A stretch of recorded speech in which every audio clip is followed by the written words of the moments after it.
Hi dear friends, this is your Gallant IAS and welcome to another session of Jot Down series. So today we are going to discuss a very important and fundamental topic, that is types of clouds from geography, specifically from the climatology part. So UPSC many times asks questions from this particular topic and that shows it's important. That's why we can't avoid this topic, so get into the discussion. So what is actually the clouds?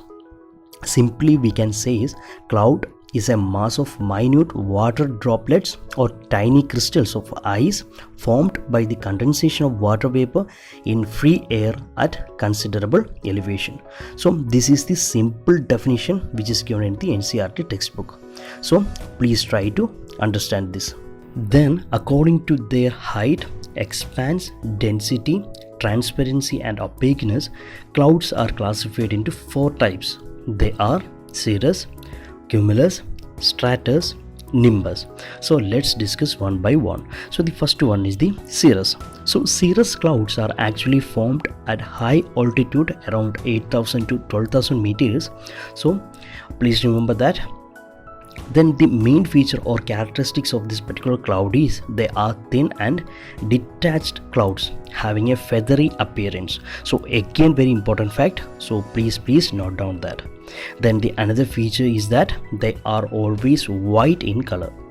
The features of clouds are very favorite area of UPSC, so try to remember that. Then the next one is the cumulus. So the cumulus clouds, they are normally formed at a height of 4,000 to 7,000 meter. And very interesting feature of this particular cloud is it's look like a cotton wool. So note down that. And also they exist in patches and can be seen scattered here and there.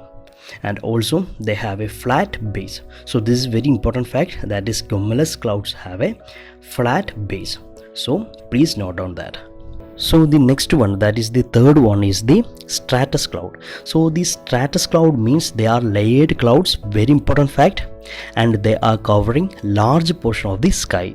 So these clouds are normally formed either due to loss of heat or the mixing of air masses with different temperature. So please note down this particular fact, that is the formation of stratus clouds, which is very important.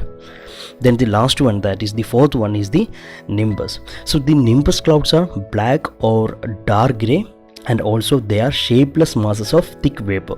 Important feature, note down that. Then the important thing about this particular cloud is they formed at a middle level or very close near to the surface of the earth. These are extremely dense and opaque to the rays of the sun. So this is all about the 4 basic types of clouds. Then again the clouds are classified into 4 based on the combination of these 4 basic types, that is combination of cirrus, cumulus and stratus and nimbus. So the next classification, that is based on the combination of that 4 basic clouds, is high clouds, then the middle clouds, low clouds, and also the clouds with extensive vertical development. So the high clouds include cirrus, cirrostratus, cirrocumulus. Then the middle clouds includes altostratus and altocumulus. Then the low clouds includes stratocumulus and the nimbostratus. And the clouds with extensive vertical development includes cumulus and cumulonimbus. So these are the fundamentals regarding the types of clouds. So please understand that. So before going to an end, let's discuss a model question. So the question is, consider the following statement. So the statement number 1 is the cirrus clouds are generally formed at the high altitude. Then the statement number 2 is stratus clouds are extremely dense and opaque to the ray of the sun. So which of the above statement is or are correct? So here we know that the answer is option A, that is one only, because the nimbus clouds are extremely dense, not the stratus clouds. So this is for today to jot on. So please keep supporting us, because your likes and shares are very important for us. And thanks for watching.